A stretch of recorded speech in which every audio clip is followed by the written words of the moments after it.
నీ భక్తి నీకు ధైర్యాన్ని ఇస్తుంది. మనం పాడే పాట, మనం చేసే ప్రార్థన, మనం చదువుకునే వాక్యం, మనం ఆరాధించే దేవుడు ఎంత ఆదరణకర్త, మనకు ధైర్యం ఇవ్వగలిగిన వాడు. అందుకే కదా దావీదు గురించి వాక్యం ఏం చెప్తుందంటే, దావీదు దేవునిని బట్టి ధైర్యము తెచ్చుకుని బ్రతికేవాడు అంట. స్తోత్రం కలుగునుగా. మరి మన ధైర్యాలు ఎవరిని బట్టి, మనకున్న ఆదరణలు ఎవరిని బట్టి ఉంటున్నాయి ఒకసారి ఆలోచించండి. కొన్ని విషయాలు మనము నేర్చుకోవడానికి ప్రయత్నం చేద్దాం. ఓ చెడ్డ తండ్రికి ముగ్గురు మంచి కొడుకులు. విన్నారా? ఏ తండ్రికి? ఓ చెడ్డ తండ్రికి వీళ్ళెవరు? మంచి కొడుకులు. సమాజం అంతే. మంచి తల్లిదండ్రులకి చెడ్డ కుమారులు ఉంటారు, చెడ్డ తల్లిదండ్రులకి మంచి పిల్లలు ఉంటానే ఉంటారు.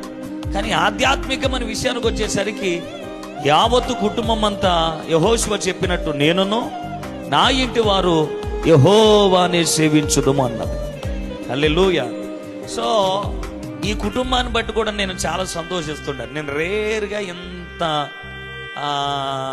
దగ్గరగా బ్రతికే చాలా రేరు. అందరితో నేను ఇంత ఫ్రీగా మూవ్ అవ్వలేండి, ఎప్పుడు ఫ్రీగా మూవ్ అవ్వలేను.